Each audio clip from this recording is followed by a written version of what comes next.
settle in, get cozy, and prepare to be unsettled.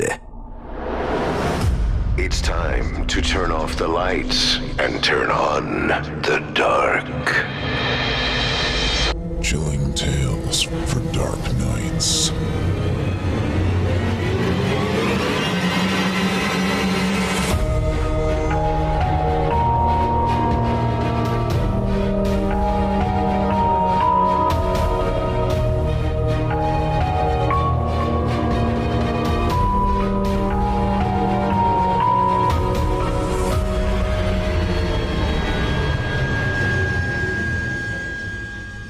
All 5 of the tales in today's episode are Chilling Tales for Dark Nights exclusives, brand new and never before heard, and voiced by fan favorite Jason Hill, host of the Horror Hill podcast. If you enjoy what you hear tonight and would like to check out more of Jason's work, be sure to tune in to the launch of the 2nd season of Horror Hill on February 5th, 2020. Wherever podcasts can be found. In our first sinister story tonight, written by author Brian Martinez, we meet a young couple with a fascination for the fearsome who are on a road trip exploring abandoned places. On one of their nightly excursions, they decide to take the path less traveled, a local highway rarely used on account of its morbid history. Will they find what they're looking for? Or more? Stay tuned and find out.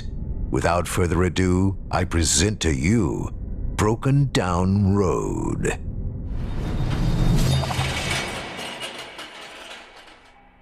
Randy and Julia loved dead things. They craved nothing as much as they did abandoned towns, places built by man and then left to be taken back by nature. Shut-down factories and decommissioned prisons were their playgrounds, and they collected ghost stories like some people collect baseball cards. Other couples called them morbid, of course, and their families thought they were crazy, but they never felt as peaceful, never felt as at home, as when they picnicked in a cemetery, or walked hand in hand in a crypt, reading aloud the names of the deceased to each other. So, when it came time to plan a vacation for their 3-year anniversary, it didn't take long to decide on a week-long road trip. An adventure to some of America's forgotten places. Their plan was to start in Pit Hole City, then drive to Centralia, then on to Penn Hills Resort, with a handful of other stops along the way, culminating in fulfilling their long-time dream of doing a little time at Eastern State Penitentiary. They packed some clothes, loaded up Randy's Oldsmobile, and headed out on their adventure. They'd been driving quietly for the last hour or so, barely seeing another car the entire time, and had fallen into a peaceful silence. Sometime after passing their 3rd state forest, a place where things had the nerve to be alive and boring, Julia was staring out the window at the moonlit highway, daydreaming about one day visiting Highgate Cemetery in London, when something caught her attention. She sat up in the passenger seat and turned to Randy, eyes lit up with excitement. "Did you see that?" "See what?" he asked, glancing at the rearview mirror. "Just trust me and pull over." Randy slowed down and rolled onto the shoulder, careful not to run over the lost hubcap there. "What is it?" he asked, confused by her sudden change in mood. "Have you heard of Broken Down Road?" she asked, not so innocently. Randy scoffed at the odd question. "Of course." "Well," she paused, "I think I saw an exit back there." He looked at his phone mounted at the dashboard. The GPS showed only a straight line indicating the highway they were on. No turns, no exits, not so much as a dot in the road. "That's supposed to be way further south from here," he said. "True, but no one can ever find it, right? Maybe they're looking in the wrong place." He frowned. He'd read the stories about Broken Down Road, which despite its nickname was more of a local highway than a road. 30 years earlier, it had been the site of an accident so deadly that drivers, locals especially, refused to use it anymore, forcing it to be abandoned within 5 years' time. Stories of what happened there grew into myths, replaced by rumors of missing tourists who came seeking the legendary road. Locals allegedly grew so concerned about Broken Down Road that they took matters into their own hands and concealed the entrance, turning the unfindable road into a legend overnight. Randy was skeptical, but he also knew himself. If he didn't take a look now, he would end up going mad, driving up and down the highway, looking for a hidden entrance for the next 10 years. So, he shifted the Oldsmobile into reverse and slowly backed up along the shoulder, running over a few rocks and some strips of torn tire rubber, not stopping until Julia told him to stop. He didn't know how she'd seen it. The trees were so thick, the weeds so overgrown they were choking each other out. But there, between two sickly elm trees, was a space little more than a car's length. Cracked blacktop branched away from the well-maintained highway leading into the night-heavy woods. That could be any road, Randy said. Julia smiled, pointing to his phone. Regardless of what road it was unmarked. They looked at one another, not saying a word, until Randy slowly smiled back at her. 10 minutes, he said. If we don't see a way off, we turn around. I know the rules, my dear. I made the rules. With another smile and a glance back to make sure no cars were coming, he swung out wide and steered the Oldsmobile into the space between the trees. Dead branches scraped their doors on either side, fingernails dragging on a chalkboard. The beaten-up blacktop was loud under the car's tires, and the headlights barely pierced 20 feet through the darkness. But Randy kept his foot steady on the gas, pushing the car up the slow incline of an overgrown ramp, the oppressive plant life crowding them the entire way.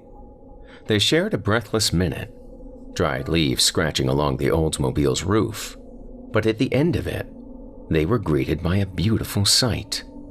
An empty road stretched into the night, lit by nothing more than the stars and the moon above. It can't be, Randy said under his breath.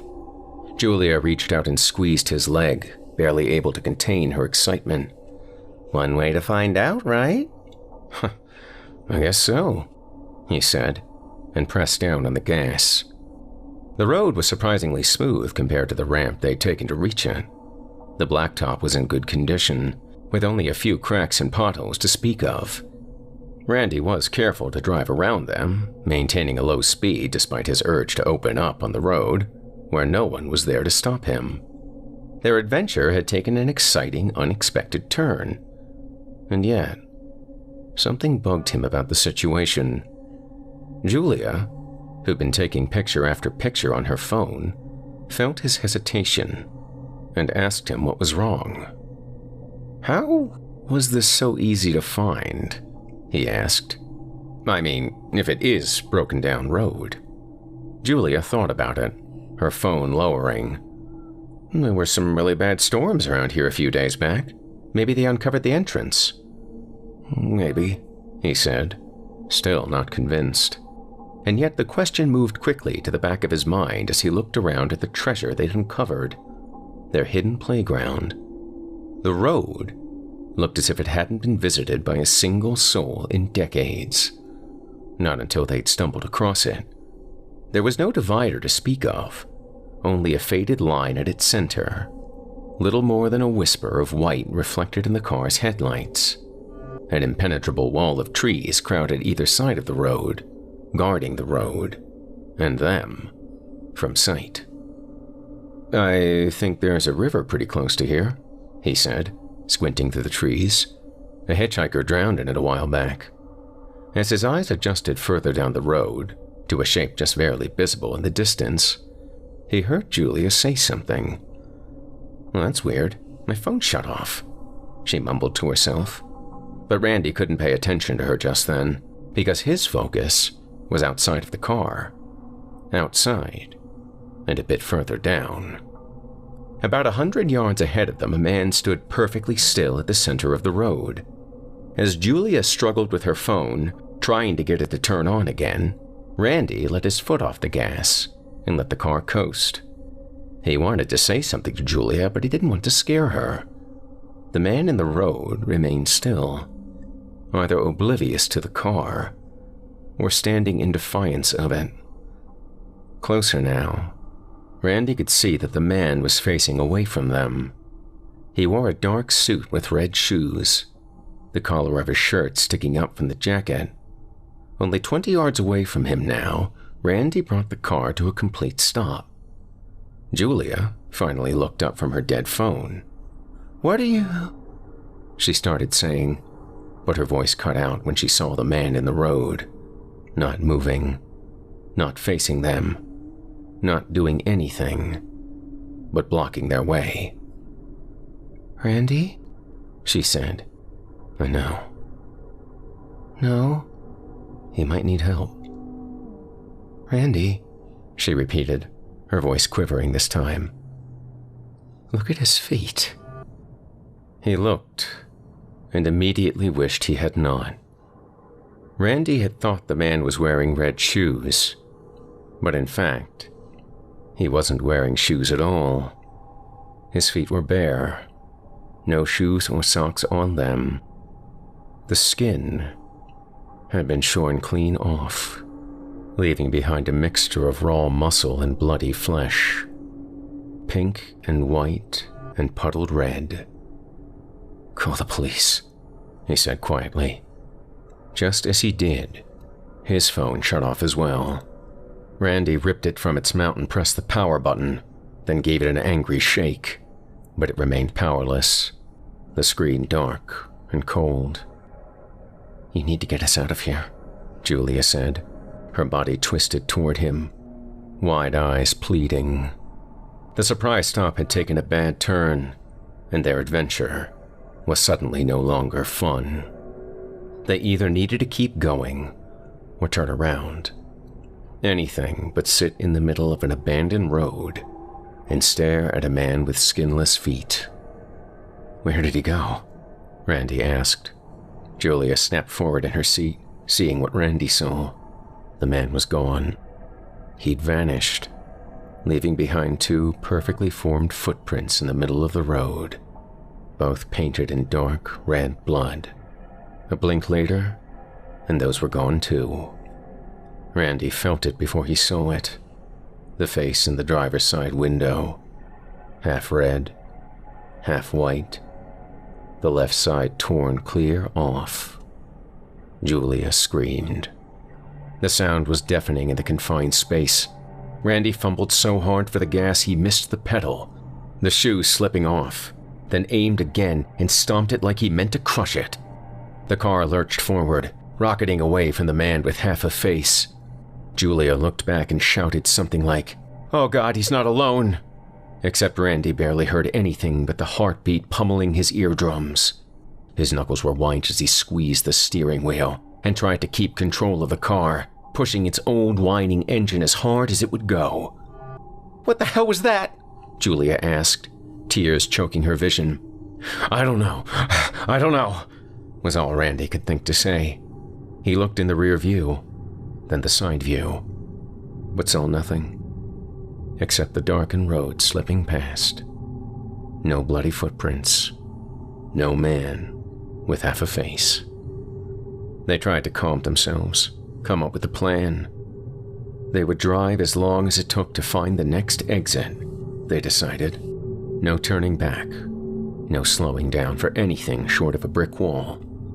Randy wanted to ask what she'd meant by "he's not alone," but decided against it. He caught his breath and checked the time, trying to make sense of it all. The clock in the Oldsmobile's dashboard read 9:26. As he watched, the display dimmed for a moment, blinked all zeros, then returned to normal. He was about to ask Julia if she'd seen it too when the wheel seized in his hands. It felt like someone had grabbed the wheel and was trying to pull it away from him. The car lurched left, then right, as Randy fought for control. He tried to hit the brakes, but the pedal didn't budge under his foot.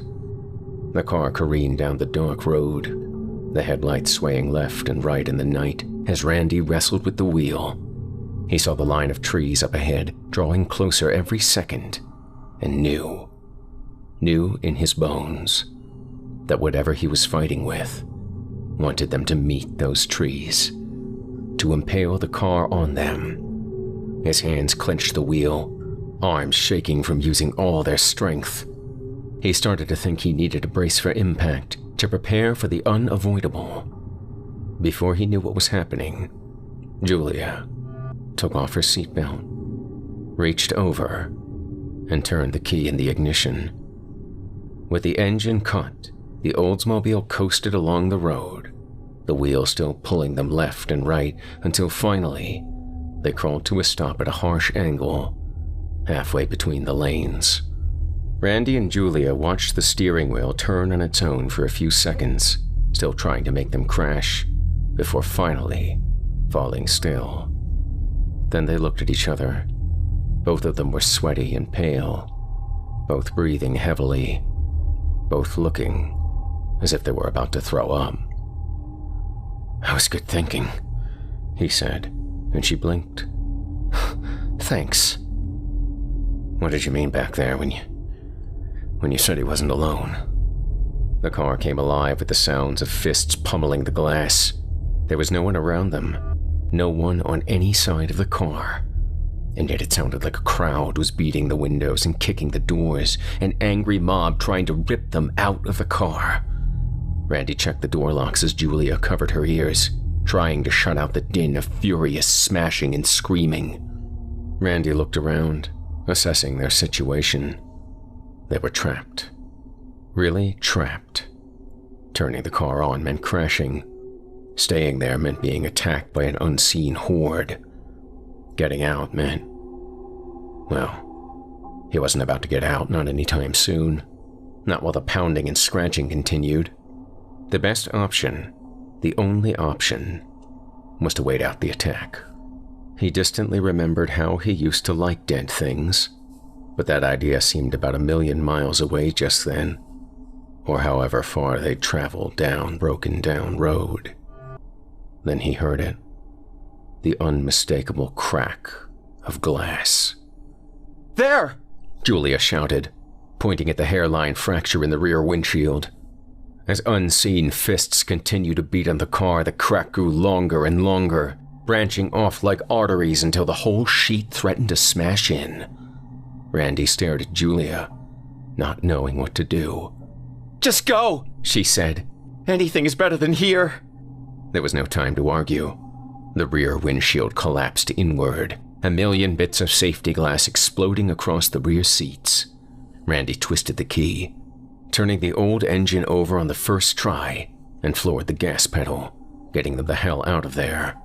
A quick glance at the mirror revealed a swarm of bloody hands being pulled from the missing windshield. He was thrilled to find the steering wheel was completely under his control this time. And Julia was too, as she let out a small, nervous laugh. In no time, they were speeding back down broken down road and away from the things that wanted to be in with them, the night wind whipping through the car from the missing rear windshield. Their hair and clothes flapped and waved as they careened along the long-lost highway. "Do you see an exit?" Julia asked over the sound of the wind assailing them. I think I see something," he said, straining to see in the lightless night. But then he smelled something too. Something overpowering, like blood mixed with earth. And before he knew it, the hands were on him. Cold hands covering his eyes, choking him from behind, scratching and pulling at his face. He tried to tear them away, but it was too late. He felt the car leave the highway, tires bouncing on unpaved ground. And then, just for a moment, with fingernails pulling at his eyes, he heard Julia scream. Randy felt the impact in his chest as the seatbelt engaged like a punch to the sternum. Then, his ears were filled with the sound of breaking glass and crunching metal. The world folded in around him.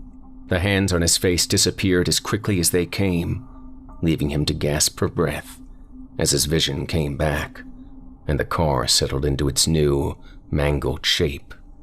Blinking Shaking his head, Randy studied the passenger seat next to him for some time, trying to make heads or tails of it. So many things had been appearing and disappearing that night. He thought it was another trick of the light, maybe damage to his brain, sustained from the crash. Maybe even the thick smoke exhaling from the dashboard was choking him, making him delirious, because something about the passenger seat didn't make sense. It was empty. Julia was gone.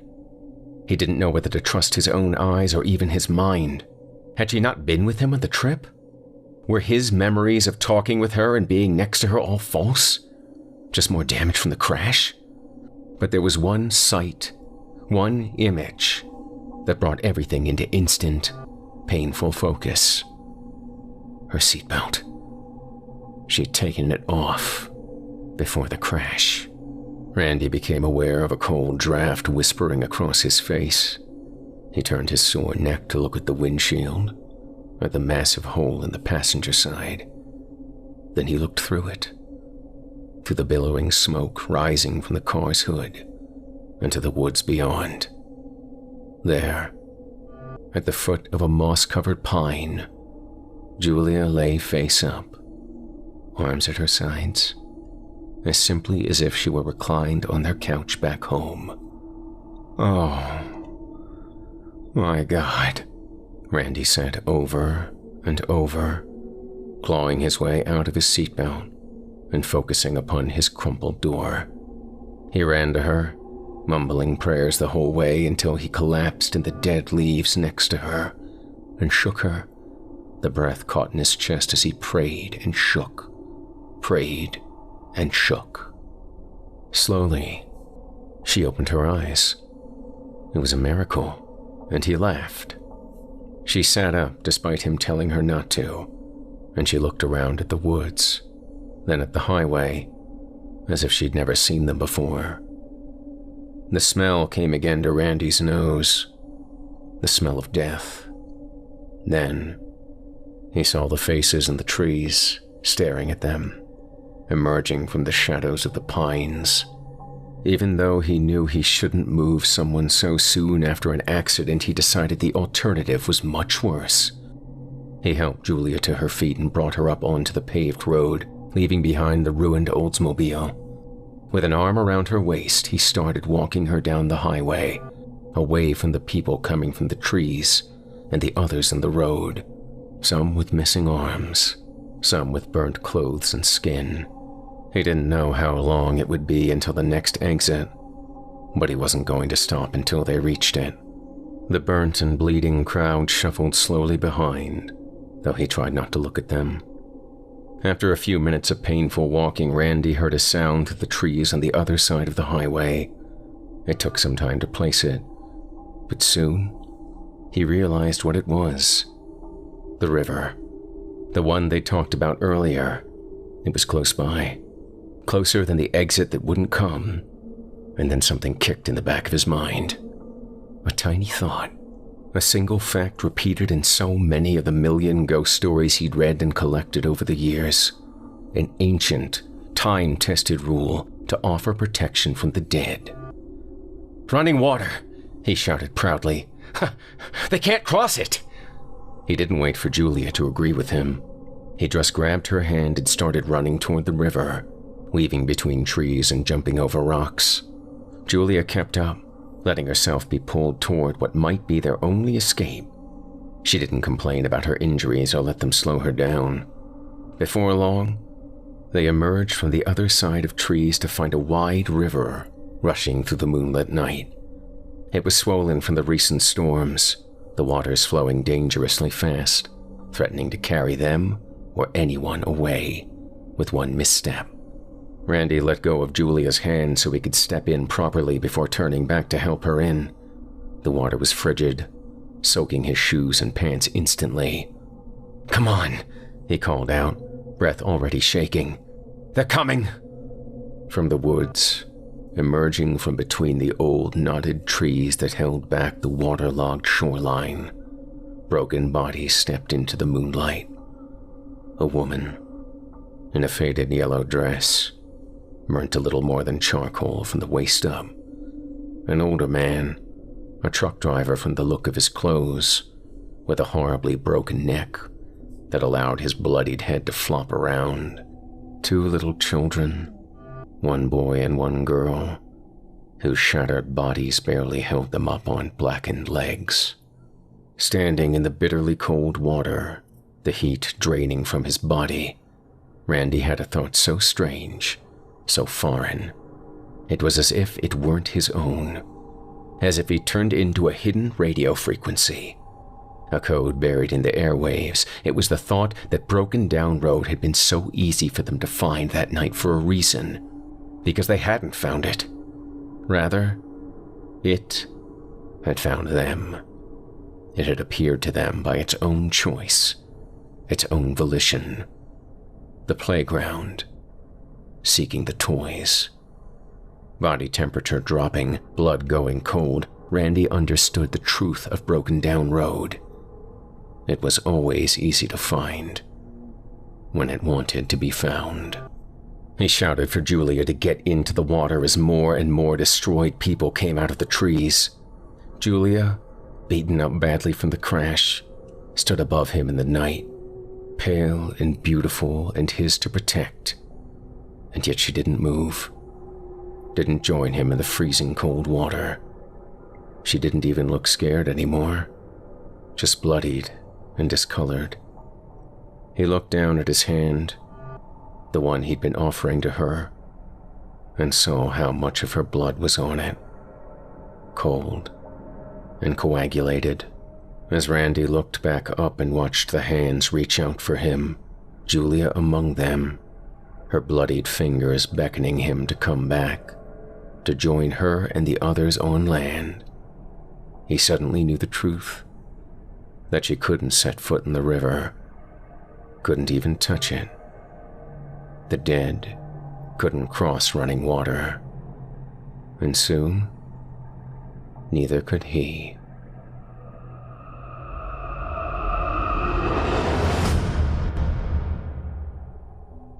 I hope you enjoyed Broken Down Road, as written by author Brian Martinez and performed by Jason Hill. Up next, we've got another tale for you. This one, another Chilling Tales for Dark Nights original, from author Jeff Sturdivant. In it, we meet Jack, who has recently moved into a cheap apartment in the city and discovered an old suit left behind in the closet. When he approaches his superintendent about the mysterious attire, he's told in no uncertain terms to leave it alone, or else. Before I proceed, however, I'd like to quickly tell you a bit more about tonight's sponsor, Astonishing Legends. If you're looking for in-depth analysis of legendary, strange, and unusual events from throughout history, then you've got to check out the Astonishing Legends podcast. Scott Philbrook and Forrest Burgess have been hosting the Astonishing Legends podcast since 2014 and have accumulated over 67 million listens to date, and that many fans of the fearsome. Can't be wrong. Astonishing Legends uncovers the truth behind legends you thought you knew by exploring every possible explanation, from the skeptical and mundane to the far edge of the fringe. As a listener, you'll have more information than you ever imagined, and you'll get the opportunity to decide for yourself whether the stories at the root of these mysteries are nothing more than old wives' tales or the honest-to-God things of nightmares. Scott and Forrest have covered everything from Skinwalker Ranch to Bigfoot to a case of demonic possession known simply as the Sludge Entity. And through exhaustive preparation for their interviews, you'll hear the most comprehensive and thorough conversations with experts, authors, and researchers. So, what are you waiting for? Be sure to listen to the Astonishing Legends podcast on Apple Podcasts, Spotify, or wherever you listen to your podcasts, and check out the links in the video description. Thanks so much for your time, and don't forget, you support Chilling Tales for Dark Nights when you visit our sponsors, and your support means a lot to us.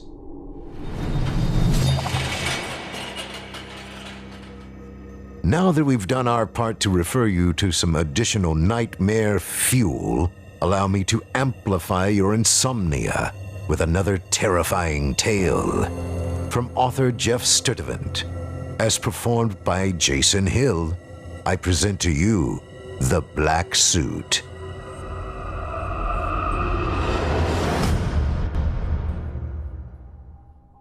Mattress yoked over his shoulders like a man condemned to bear it. Jack Stewart made his way up the final flight of stairs to the 5th floor of the Irving Gardens apartment building. From his pocket dangled the green key fob to his new studio. He dropped the mattress in front of the door, apartment 514, and stuck the key in the corroded old doorknob. It was 5 p.m., a ray of dwindling sunlight cutting down the wall from the window at the end of the hallway. By dark, he should be completely moved in. It was only the bed, a handful of bags, and a celebratory case of Bud. He dragged the mattress inside and dropped it in the corner where he figured he'd set up camp. The hollow thump of an empty room. The occasion seemed fused with a kind of sweet loneliness he both cherished and dreaded. For the first time ever, he was completely on his own. Solitude. Independence. 20 minutes later, he was ascending the stairs with the last of his bags slung over his shoulder. These, he dropped in a pile by the mattress and opened one to fish out his pillow. He dropped the pillow on the bed and lay down on his back. Looking around, he tried to familiarize himself with the cracks in the bowed plaster ceilings and walls. Warped woodwork. Painted over so heavily as to fill in the bevels. Somewhere under all that latex was certainly lead. Old transgressions. Buried forever. After a while, he got up and inspected the bathroom. It looked to have been upgraded sometime in the 70s. He scrutinized the corroded chrome fixtures and flaky grout between the floor tiles. He turned the toilet's flush lever, but nothing happened. Under the lid of the tank, he saw the chain connecting the lever and flapper had snapped. No luxury accommodations for the Irving Gardens apartments, but for $1 per square foot of personal space, it was surely a bargain. Whatever it took, he would make it livable. Jack went back to the main room, took a beer out of the case and popped the top. He began unpacking his things. His only furniture was a table, 2 chairs, and a dresser. He tucked his shirts and pants into the bottom drawers and his socks and underwear on top. There was a closet between the front door and the bathroom with a dressing mirror hung on the door. He took his coat to the closet, hoping the previous tenant had left him a hanger or two. When he opened it, though, he found more than just a hanger. There was a suit hanging inside, a black jacket and matching pants. That's interesting.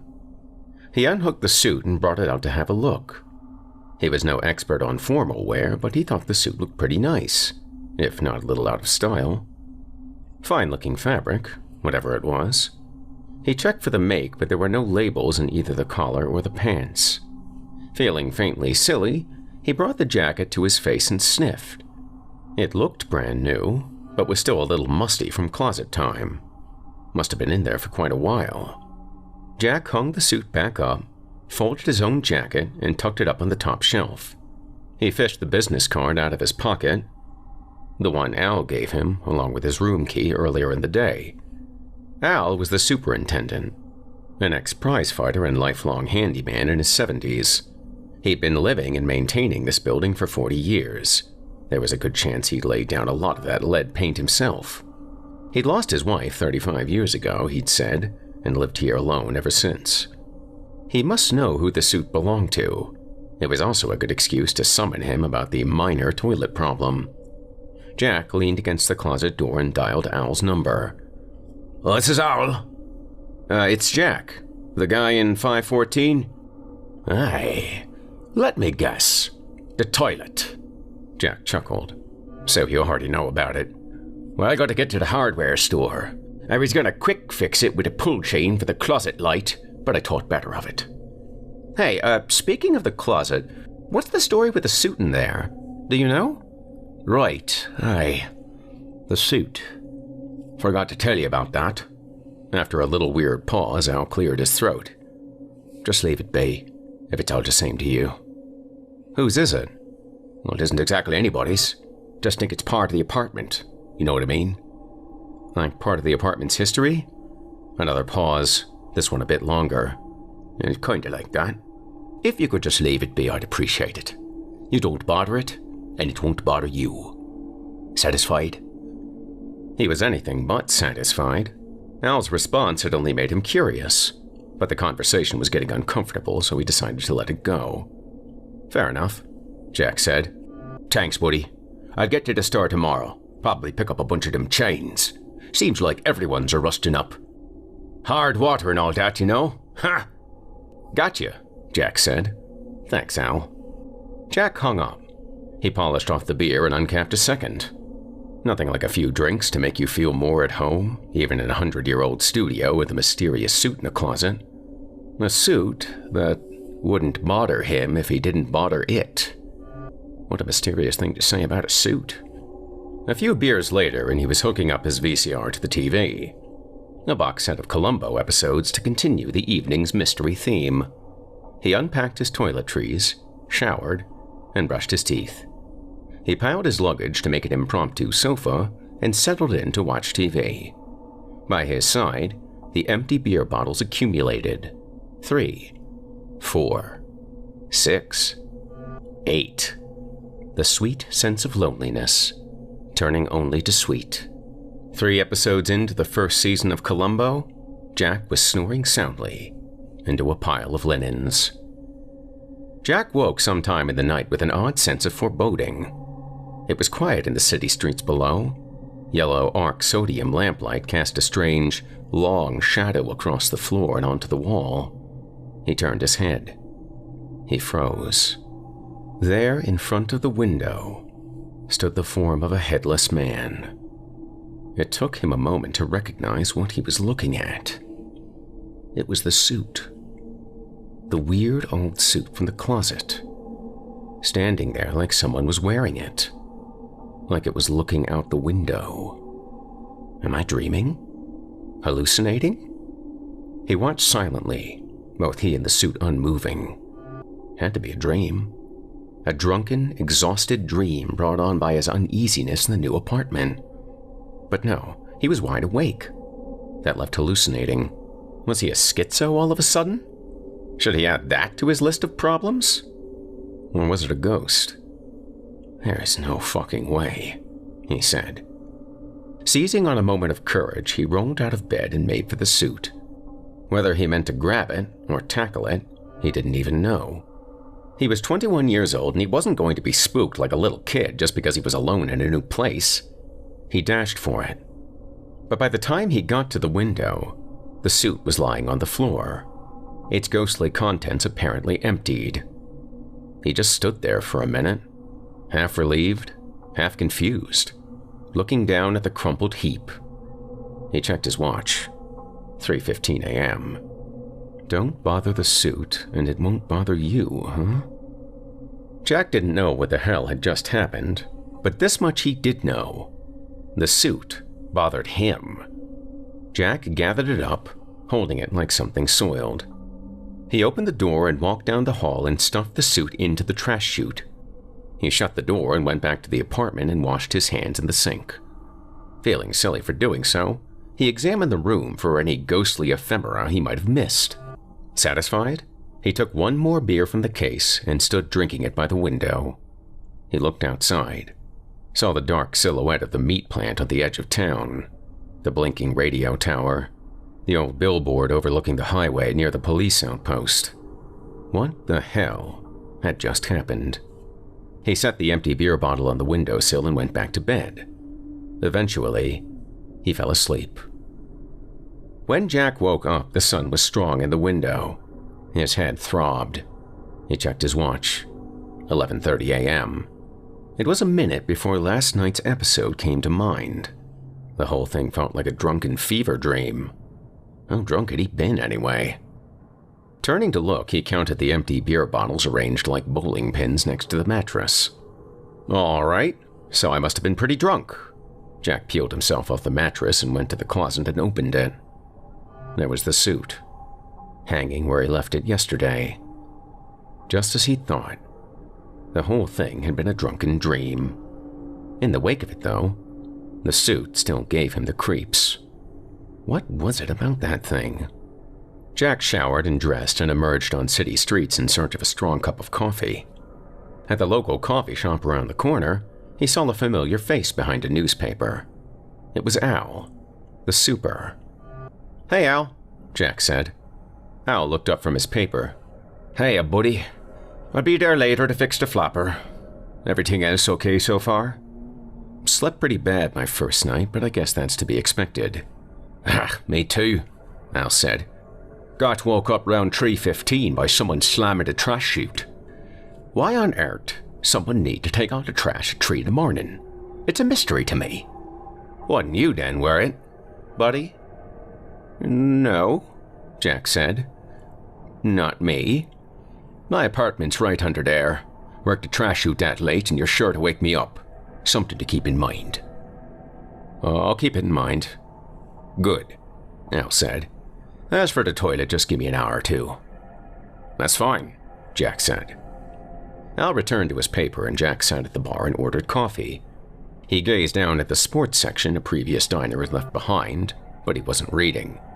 He was replaying last night's dream in his mind, wherein he actually had used the trash chute at 3:15 a.m. One hell of a coincidence, sure. But that's all it could have been, right?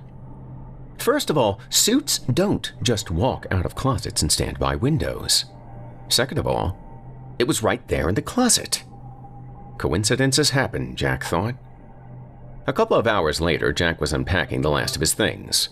There was a knock on the door, and Jack answered it to find Al holding a section of beaded chain and tin snips. "Thanks for coming by," Jack said. "That's a quick fix, buddy. I'll be right out of your way." "Sure thing." Al slowed as he walked by the closet door on the way to the bathroom. He appeared to want to look inside, but stopped himself. The two of them met eyes. "So, you saw the suit," Al said.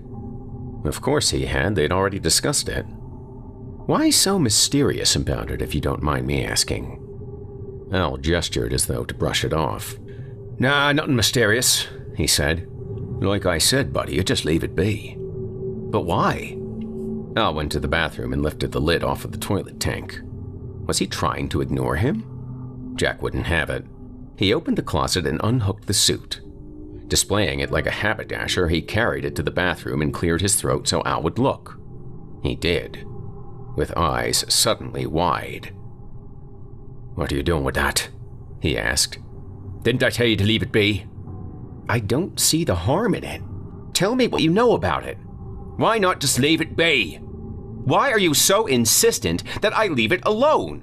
Is there something about this thing I should know?" Al sighed.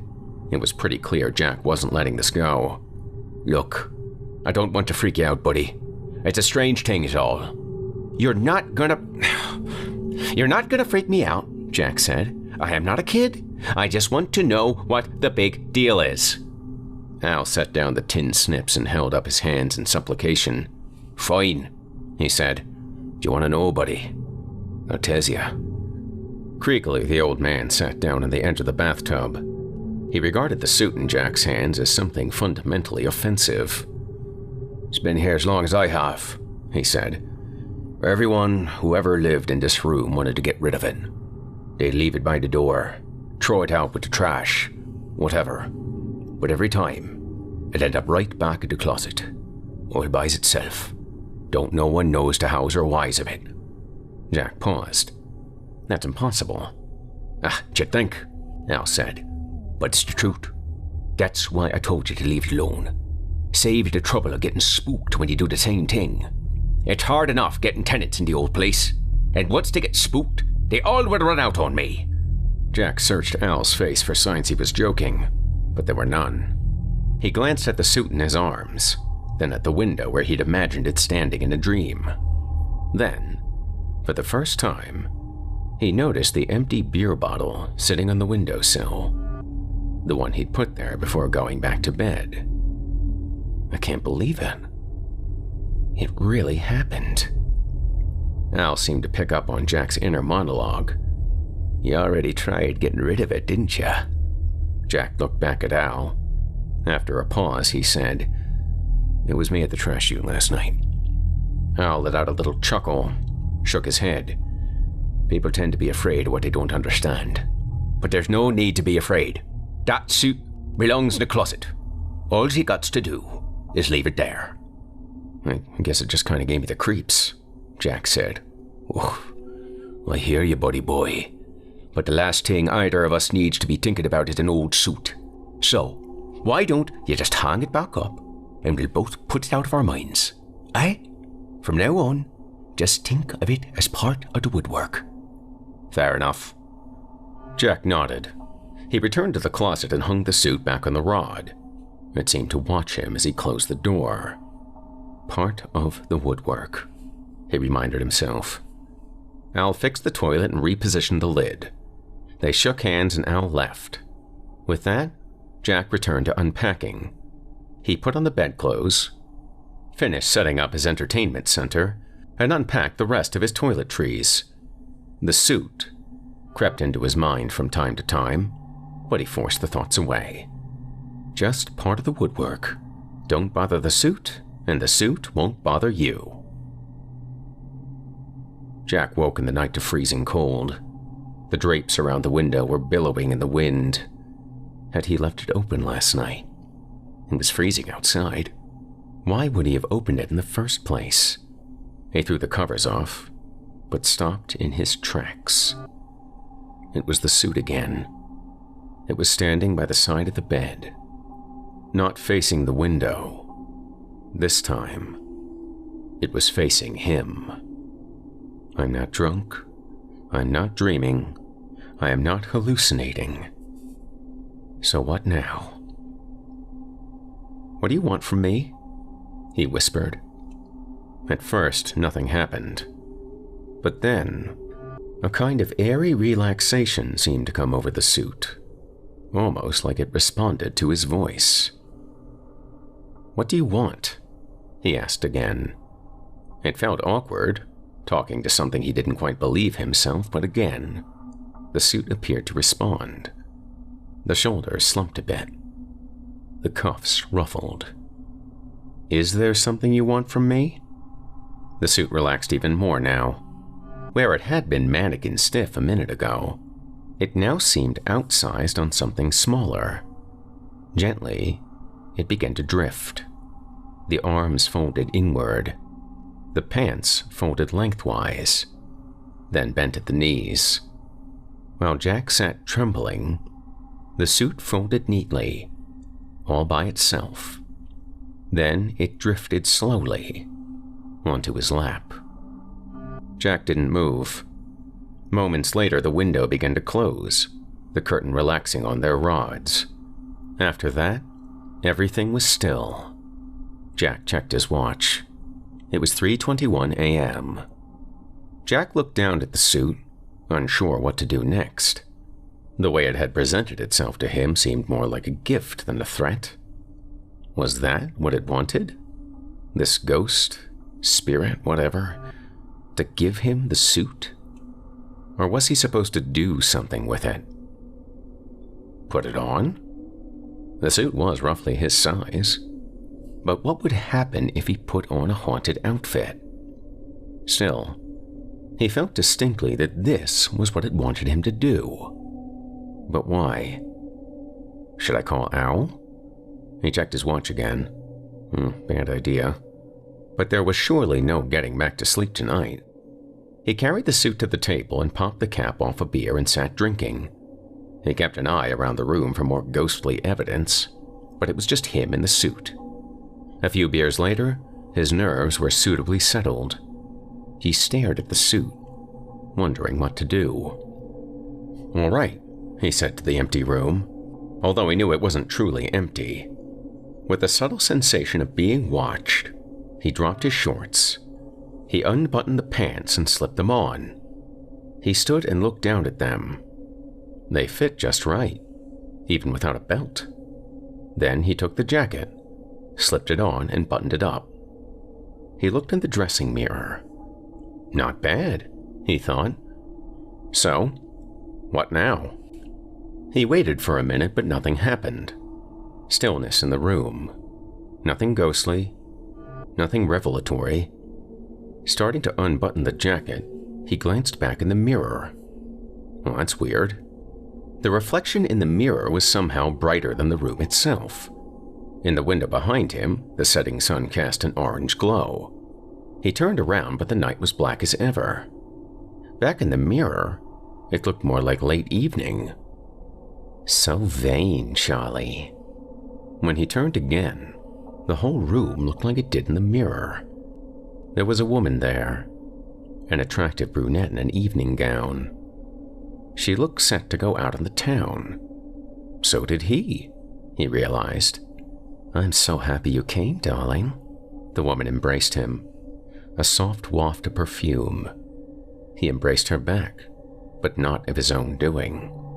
He realized he wasn't in control.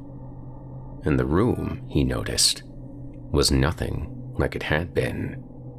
It looked newer, bright and clean, wallpaper in place of the old drab paint, gaudy carpeting over the wide wooden planks. "No one happier than me, Doris. I'm the luckiest man alive tonight." The words came out in an unfamiliar voice. It wasn't he who had spoken them. He was inside this man, this Charlie, wearing the same suit. He was just going along for the ride. "You just might be," she said. She kissed him. He kissed her back, deeply and passionately. He felt everything. He just wasn't doing it. "How long do we have?" Charlie asked. "I want to cherish every moment. The bastard won't be back until Saturday. I want you with me every moment until then. If he hits you again, Doris, even once, the minute the insurance money comes in, I'll divorce the bastard. Then, you'll have me all to yourself. No more sneaking around ever again." "I can't stand how he hurts you. How could anyone hurt you?" She caressed his face. "It won't be long, darling. I promise." Suddenly, there was a ruckus out in the hallway. Both she and Charlie turned their heads. When their eyes met again, there was terror in Doris's face. "No," she said. The door crashed open. There was a man in the doorway, a brawny, mustachioed brute in slacks and an undershirt, a little drool in the corner of his mouth. A familiar face, just much, much younger. It was Al. "I knew it," he growled. "Al," Doris said. "It's not what it looks like." He rushed her. Charlie got between them, but Al caught him on the chin with a vicious punch. Jack felt every bit of it. Felt his knees go weak, heard his ears ringing. "You're drunk, Al!" "Shut up, you cheating tramp! Whore!" Al's meaty palm connected with Doris's face with a sound like a thunderclap. Something wet splattered Charlie's face, and he knew immediately it was blood. Doris collapsed bonelessly on the carpet. "And you there, buddy boy." Charlie got his bearings and threw a punch of his own. Al ducked it. He countered with a hook to the ribs, then a brutal cross to the side of his head. Charlie's face hit the floor, and the world went dark. Jack woke up to muffled sobs. "Whore. Filthy whore." He turned his head. Doris was prone, her face buried in the carpet, her dress torn off and thrown aside. Al on top of her, his pants around his knees, his forearm on the back of her neck. "Get off of her," Charlie groaned. "Aye, if it ain't Sleeping Beauty. Oh, I'll be getting off your little girlfriend soon as I'm done with her." Charlie struggled, but he couldn't move. His wrists and ankles were bound with torn strips of Doris's dress. "You son of a bitch! You'll never get away with this!" Al only humped more furiously, grinding his forearm harder into the back of Doris's neck. A few last thrusts, and he ceased his assault. He pushed himself off her and got to his feet and buckled his pants. Then, he wound up a foot and kicked her hard in the side. Get away with what now? Al asked.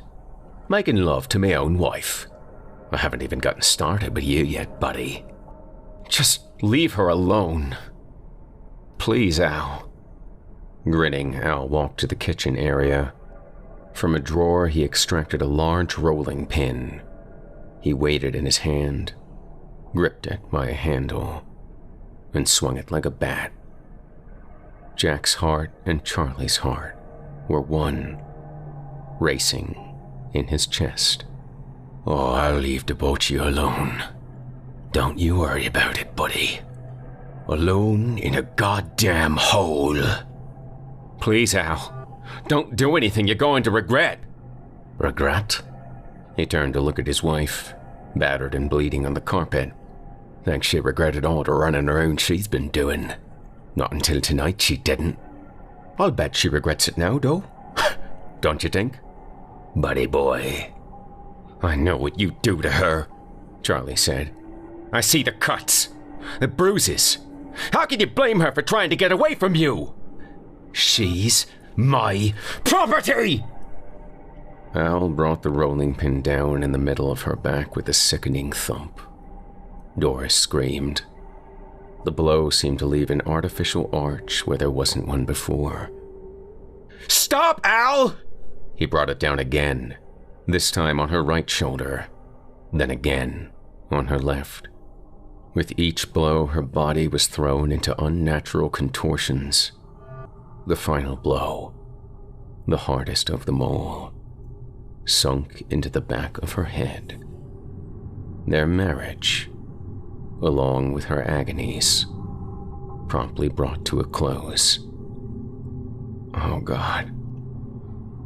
Oh, God, Doris. Al straightened up, his eyes full of blue insanity. He turned his attention to Charlie. Till death do us part. Right, buddy. Guess that about does it. You murdered her. Oh, you got it all wrong there, buddy. You murdered her. You killed the bitch when you decided to mess with another man's property. And look at what you got yourself into. Now you've gone and killed yourself, too. Charlie didn't even have time to protest. The rolling pin landed on his back, vertebrae crushed. Again on his ribs, again on his shoulder, his knees, his elbows. Jack being pummeled, crushed. Only when the final blow came was he delivered from the agony. He saw white, then red, then black. When he woke again, the pain was gone. He was in the trunk of a moving car, a muffled tune playing over the radio. He smelled excrement, blood.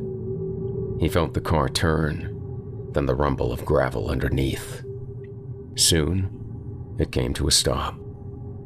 Momentarily, the trunk creaked open. A clear night sky, and Al's wild eyes. Enjoy the ride, buddy boy? Charlie didn't answer. He couldn't answer. Jack knew why. Charlie was dead. Jack was alive inside of him. But Charlie was dead. So was Doris. Al seized him by the lapels of his jacket and dragged him out of the trunk, dumped him on the ground. He landed face up. He could make out the car by the back of it. An early '60s Chevy Impala. Al pulled out Doris and dumped her next to him. He just stood there a minute, chest heaving, looking crazily about. He wiped his forehead with the back of his sleeve. Ladies first. You don't mind, do you, buddy boy? Al stepped out of Jack's field of vision. He heard Doris's body dragging through the gravel. Dragging. Quieter. Gone. When Al came back, the moon was high in the sky. Sorry to keep you waiting, buddy boy. How Jack wanted to answer him. He'd never felt so helpless. Not once in his life. Al lifted his legs and started to drag him. Charlie's head lolled, giving him a different view of his surroundings. Behind the trees to the left, he thought he recognized something. The bulletin board. I think I know where we are. As Al dragged him further along, he tried to picture from the perspective of his apartment window where they might be headed. The bulletin board was near the edge of town. The old meat plant was far off to the left. Meanwhile, they were going into the woods. Charlie's head hit something in the ground and turned to the right, giving Jack a different view. Now he could see the blinking red light of the radio tower. The radio tower off to the right. The small patch of woods. We must be. A glimpse of the picnic area confirmed it. Gilbert Park. You should have brought your bait and trunks, buddy boy. Shame about that nice suit. Gilbert Lake. He killed his wife, killed this guy, and dumped them in Gilbert Lake. 35 years ago. And the suit. It's Charlie. He's been trying to tell me what happened. With the revelation, Jack felt himself slipping away. The last things he heard were the gentle lapping of water against the bank. Heavy chains on the floor of the boat. Some muffled swear, followed by a comment on Doris's weight. But from all to follow, he'd be spared. He found himself back in front of the mirror in his dark and dingy apartment. Present day. He unbuttoned the jacket, slipped out of it, let the pants drop to the floor. He turned from the mirror, looked at the spot on the floor where 35 years ago Doris and Charlie were murdered. He could still see Al on top of Doris, raping her, beating her to death before his own eyes. Even worse, he could still feel the rolling pin crashing into his own back, his own ribs, his own skull. By proxy, Al had killed him too, and he'd gotten away with all of it. Gritting his teeth, Jack picked up the phone and started calling the police. But he stopped. What would he tell them? How could he prove it? There were 2 bodies in Gilbert Lake. There was no doubt in Jack's mind, but buried in 35 years of silt and sediment. Meanwhile, if he told the cops the truth, they'd throw him in the loony bin. So, what was he supposed to do? He checked his watch. 3:30 a.m. The whole thing had taken only minutes. He had truly been transported to another time. All the while, the murderer was sleeping soundly downstairs without a care in the world. Sleeping soundly, having not only murdered Doris and Charlie, but also murdered him. Fuck this! Enraged, Jack stormed out into the hall, went to the trash chute, and began slamming the door. Bang, bang, bang. He slammed the door over and over, slammed it until he heard the footsteps in the stairwell, kept slamming until he saw the murderer's silhouette in the moonlit window at the end of the hallway. Jack, are you out of your mind? I know what you did, Jack said, leveling a finger at the man. What are you talking about? Jack took a few steps toward him. You beat them to death. You dumped them in the lake! By now, a couple of other tenants were standing in their doorways. It appeared none of them dared to interfere. Charlie and Doris, Jack went on. I know everything. I felt everything. The rolling pin, the Chevy Impala. I know where the bodies are, Al. The jig is up. Al's chest was rising and falling rapidly. His face, though, had turned from despondent to defeated. The suit, huh? Charlie's suit, Jack said. It showed me everything. A pause. The tenants stood wide-eyed in their doorways. Al looked down. Well, I'll be damned, he said. I should have known that bastard could do more than just reappear.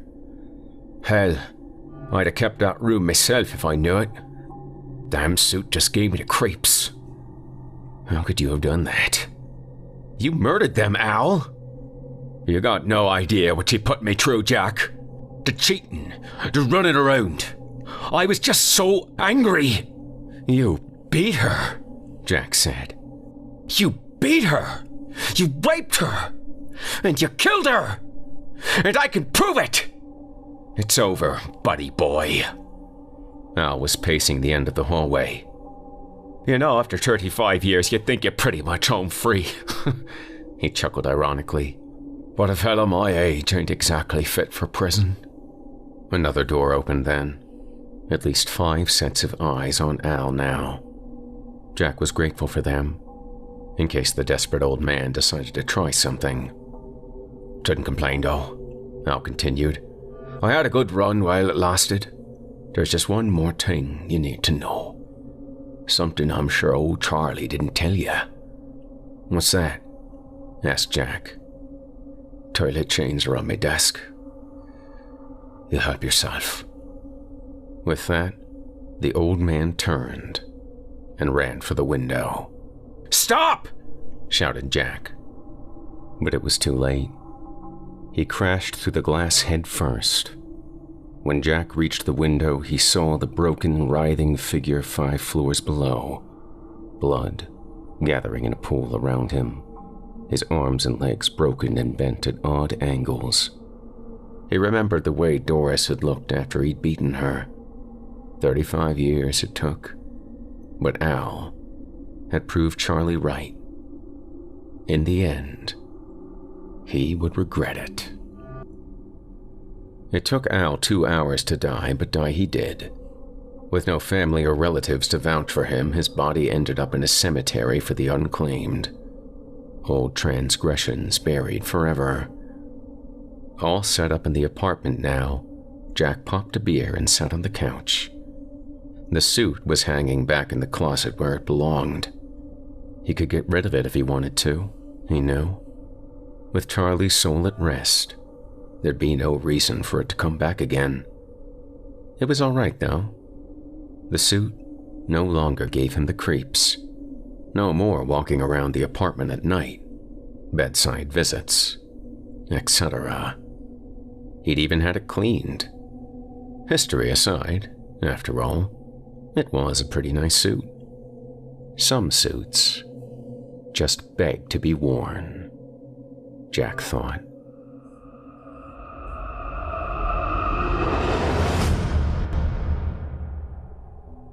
I hope you enjoyed The Black Suit, as written by Jeff Sturdivant and performed by the very talented Jason Hill. You can hear more of Jason right here on Chilling Tales' YouTube channel, or search for his podcast, Horror Hill, by name on your favorite podcast app of choice. You won't be sorry you did. Up next, we've got a third helping of frightening fiction for you. This another Chilling Tales for Dark Nights original, courtesy of prolific author Kyle Harrison, perhaps better known by his Reddit no-sleep handle, Color Blindness. In it, a new couple moves into their dream house. Shortly thereafter, the wife comes into contact with a ghostly apparition of unknown origins.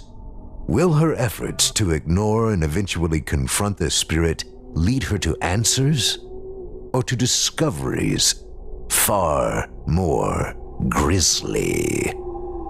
Stay tuned and find out. Without further ado, I present to you The Little Boy at the Top of the Stairs.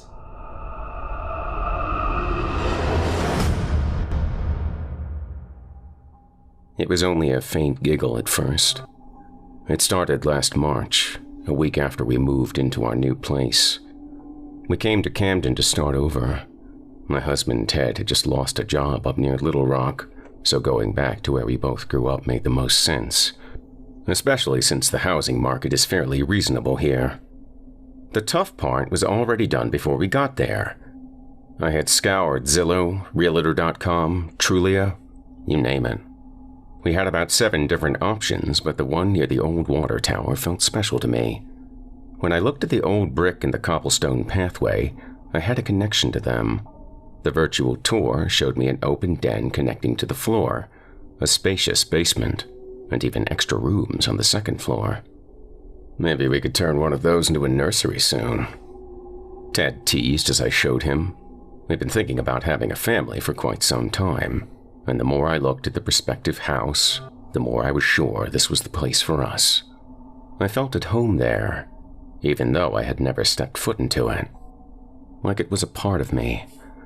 Ted's brother Austin came to help us move everything into the 2-story cottage, and I agreed to cook us all pizza and celebrate. We needed something to feel good about after all the bad luck we've been having lately.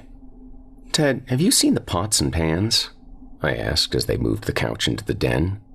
Yeah, I think I put them upstairs, in the room I'm going to turn into an office," he responded, grunting as they struggled to turn the corner. "Oh, please be careful, and don't scuff up the paint," I told them both as I squeezed by them and went to find the box. Thankfully, I had made sure to mark all of our boxes so they would be easily identifiable, something my mom taught me, so grabbing it hadn't taken much effort at all. It was when I was stepping out into the hallway and moving toward the stairs that I heard it. It was soft at first, almost like the house was settling, but definitely noticeable. This gentle, playful whistle was followed by a laugh, like that from a toddler. It actually made me stop and glance around the long corridor, thinking I was hearing things. Then, I heard it again, and I looked straight ahead, toward the end of the hallway, where a long wall mirror was hanging, and I thought I saw something out of the corner of my eye. I shrugged it off and went back to the kitchen to get started. A few minutes later, though, when Ted and Austin came in with the flat screen, I paused to grab a glass of water and muttered, "Honey, did you leave the back door open when you came by yesterday?" They carefully set the Samsung 46-inch down. Ted wiped his brow before answering. "What? No. What are you talking about?" "Oh, it's nothing," I said dismissively as I heard the oven go off. "You boys sit down and take a break. Pizza will be ready in about 3 to 5 minutes. "No objections there," Austin said. "I'm gonna go wash up," Ted added as I set the table. I almost forgot about the strange laughter upstairs. Almost. It took them about 4 hours more to get everything inside. I helped with the lighter stuff and started taking everything else out of the boxes, putting it in the proper place. I avoided going back upstairs, though. Not alone, anyway. I know it's silly, but something made the hair on my arm stand up whenever I got anywhere close to those stairs. Thankfully, Ted and his brother were busy on the second floor, putting together our king-size bed, so it wasn't an issue. Besides, I figured the bad feeling I had would eventually pass. "I think that's everything," Austin said as he brought in the last few boxes. Ted was in the garage hooking up the washer and dryer, so he asked me if I could take them up to the bedroom. "I'm bushed," he explained.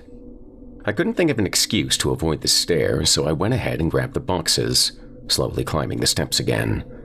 I was tense. I don't know why. I've never believed in anything like ghosts. I've heard people talk about that kind of stuff before, but I figured it was always because of wanting attention. It's not like anything was out of place when the realtor showed us the place. That's why, when I put the box down in the master bathroom, I knew I must be letting my nerves get to me. This will pass once I get used to the house, I told myself. But when I went back out to the hall, I heard that same laughter again, and it made a chill run up and down my spine. "Ted, is that you?" I called out, hoping that my husband was simply playing a prank on me. He knew that I was easily scared. When there was no response, I tried his brother, but again, silence answered me back.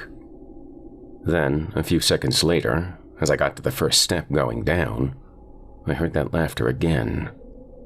It was so faint, as if it was all inside my head, but it bothered me more than ever before. "Did you get lost?" Austin teased as I came back to the den. "Sorry, was putting a few things away, I told him. When are you going to get cable hooked up? Oh, I wanted to watch the basketball game, Austin said as he sprawled on the couch. Ted came in from the garage looking exhausted and remarked, "Right now, all I want to do is get some sleep." He stood there looking at his brother, hoping that Austin would take the hint to go ahead and leave. After a few moments of awkward silence, his brother yawned and said, "Sure. Anyway, I guess I'll see you next week." "Sounds good," Ted answered, giving his brother a pat on the back as Austin left. We stood on the front porch and waved as he was about to get in his Jeep at the front of the driveway. "What about the moving truck?" I asked, staring over at the U-Haul. Ted sighed in frustration. "I forgot all about that. Guess we better return it tonight or they'll charge us for another whole day." I tensed up, immediately regretting making the suggestion in the first place. Ted waved his brother down to stop him as he backed out, and the two talked near our mailbox. I couldn't hear the conversation, but I secretly hoped that Austin would say no. I didn't want to be alone in the house, even if it was for a short period of time. Ted walked back up to me and sighed. "Austin's going to follow me over there. If we leave now, we can get to the store before they close." I frowned as he kissed me and I mumbled, "Do you really have to? Is it really that much?" He didn't know the reason for my complaint, and I doubted he would even take it under consideration if I told him. Instead, he climbed into the driver's seat of the moving truck and rolled down the window to talk to me as he started the engine. "You gonna stay up for me?" he asked. I smiled and said yeah, as I wrapped my arms around my body uncomfortably. "Hurry back," I added. He winked and rolled up the window, turning his attention to the road as he too backed out. I watched until they both disappeared into the gloom, heading toward town. Then I stood on the porch for another few minutes, trying to convince myself it was safe to go inside. The house felt empty when I closed the door, despite all the stuff we had just filled it with. I sat down on the couch and tried to distract myself with Facebook and Instagram. For the first 10 minutes, nothing happened, and I relaxed, telling myself that I had simply been imagining things earlier. That feeling of security didn't last long, though. "Hello?" My body went stiff. I sat up and looked around, trying to stay calm. Did I respond? Should I ignore it? I chose the latter and kept looking at my phone. There was no one there, I told myself. Then I heard the sound of a ball bouncing, like someone was dribbling down the hall. I tried to call Ted, but it went straight to voicemail. Then, the voice returned. This time not so faint. "Hello?" I started trying to call my parents just to talk to someone and distract myself, but no one was responding to my texts or calls. I can't tell you how alone I felt. My hands were shaking. I felt like I needed to vomit. But then I felt stupid. Nothing was going to happen. I convinced myself to stand up and move toward the steps. I had to confront this irrational fear, and then it would go away. Or so I thought. I stood there, feeling like a complete fool. Then, I made a challenging taunt. "I'm not scared of you!" I shouted to the emptiness. Nothing. Just like I expected. I turned to sit back down and then heard the giggle again, followed by the sound of the ball. I didn't look, but a moment later, a small, bouncy yellow ball rolled past my feet. I nearly screamed. Then Ted walked through the door. "Hey, are you okay? Looks like you've seen a ghost," he joked. I ran to him and did my best not to collapse in tears. "Whoa, are you all right?" he asked as he held me. "There's someone in the house," I told him. He stiffened up and looked toward the stairs. I nodded silently. He grabbed his keys, gripping them in between his fingers as he went to check out the rooms. I stood there, at the bottom of the steps, waiting to see what happened. He returned a moment later and called me up. "There's nobody here. What's gotten into you?" he asked, rubbing my shoulders. "I'm sorry. I'm just tired, I guess," I said, staring down at the bouncy ball. "It's just this somehow got downstairs." He looked at it and picked it up, smiling before providing a rational explanation. "Oh, I'm sure I probably stacked some of the boxes wrong and one fell over, making the ball tumble down," he said. I nodded and followed him to the master bedroom, hoping that I didn't hear any more strange childish laughter tonight. "Oh, it's going to be fine. I'll protect you," he whispered as we snuggled close. It was hard to fall asleep that first night. I kept waiting for another taunt from the house, but nothing happened. And for some reason, the quiet stillness bothered me more. We settled in and Ted finally started a new job at the hospital. He drove to the interview on Saturday afternoon, leaving me alone in the house for the first time in weeks. "The supervisor needs me to work a couple graveyard shifts just until they hire a few more people," he told me on the phone. I had insisted that he call us as soon as he was out of the interview. Strange as it sounds, I thought the ghost had stopped bothering me because Ted was nearby. "It's only going to be for a little while, babe," he repeated.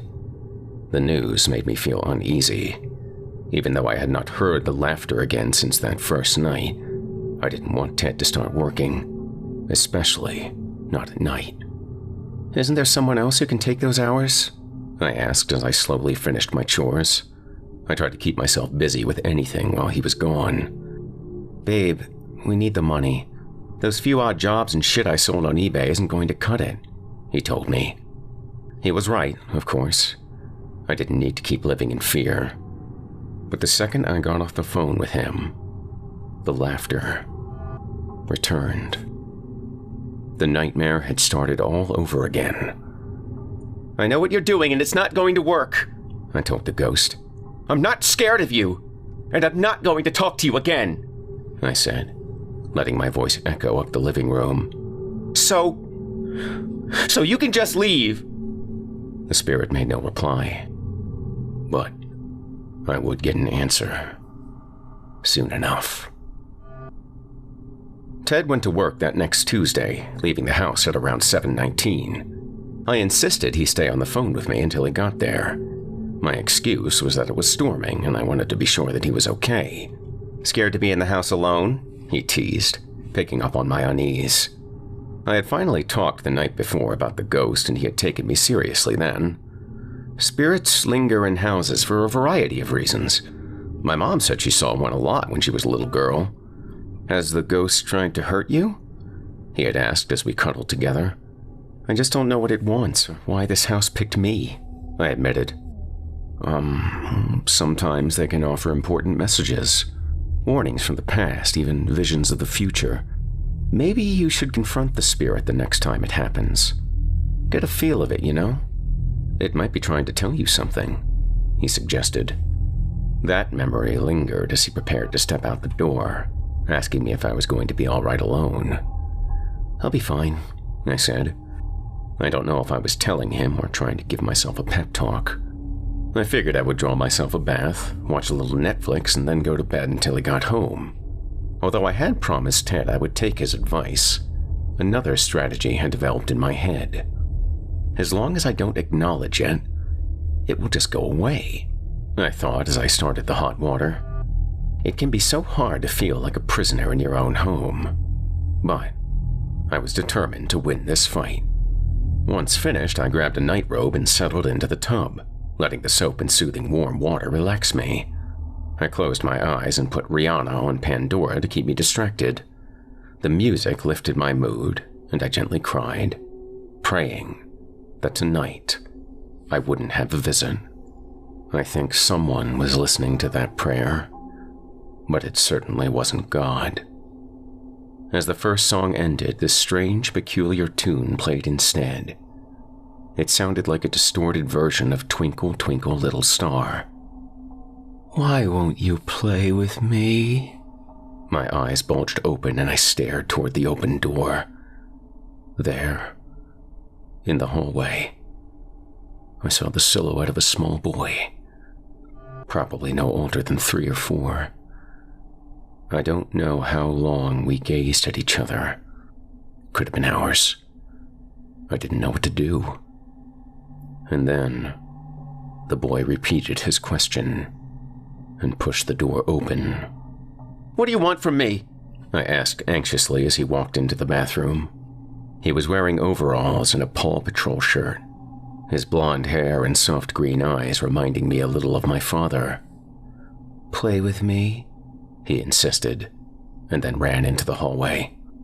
I waited a moment, closing my eyes and trying to push the apparition away. Even the music changed back to normal. Finally, silence fell over the house. Was he gone?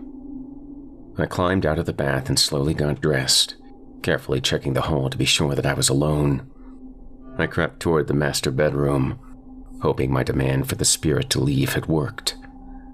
Instead, as I reached the end of the hall, I saw the boy again in the mirror. This time, standing near Ted's office, the corner room. "Who are you?" the boy asked as he got closer. His little feet made a strange noise as he approached me. He was so close to me. Please just leave me alone," I told the ghost. "Why?" the boy asked, touching my hand. I felt it. It made me jolt and step backwards. But instead of hitting solid ground, my foot tumbled backwards and I lost my balance. I was at the top of the stairs. Before I knew what was coming, I fell head over heels, my body banging and crumpling as I tumbled down the stairs. My head slammed against the floor and I lay still, pain coursing through me as the room spun. I could still just barely see the boy standing at the top of the stairs. He was looking at me curiously, and I screamed. Please, just go away!" I shouted at the top of my lungs as I tried to move. I couldn't. I had broken something. Any move I made only caused more pain to shoot through my body. I closed my eyes and kept sobbing. The next thing I remember was Ted was over me, calling paramedics. I think it took 4 of them to carefully get me on the stretcher and take me to the ER. As I kept fading in and out of consciousness, all I heard was that boy's playful voice. "Come and play with me," he taunted me. I kept asking it to stop. Then, everything went black. The sound of a heart monitor brought me back. It was well into the night, but I could see that the emergency team had done its best to patch me up. I had bandages and bruises all over my body. Then, I saw Ted was asleep in the chair beside me, and I nudged him awake. "Thank God," he said as he squeezed my hand and wiped away the tears from his eyes. I was so worried. "Oh God, I'm so glad you're okay," he said. "How bad is it?" I asked. The doctor came into our room. "Everything looks fine. Aside from the initial loss, I think you're going to only have minimal bruising," he said. "Loss? What do you mean?" I asked. Ted squeezed my hand, his eyes searching for the right words to say. "Babe, you are pregnant. Almost 4 weeks." I felt my heart drop. Suddenly, everything the doctor and him was saying became muffled like I was drowning. I let go of his hand and felt numb inside, realizing exactly why the ghost had been coming to see me so regularly. Ted's speculation had been right. It wasn't a spirit from the past at all. It was a portent from the future. The next day we came home and Ted said he would take off work to make sure I was all right. For the first time since we moved, I insisted I wanted to be alone. "I'll just rest until you get back," I told him. He seemed hesitant to give in to me, but finally agreed and went to work the next day. As soon as he left and I heard his car drive away, I sat up in the bed and decided to try something unthinkable. Hello? I called out, but no response came. Gingerly, I crept out of the bed and moved to the hallway, my hand cradling the scars on my body where they had rushed to save me. Please come back, I whispered into the quiet corridor. But no laughter ever came.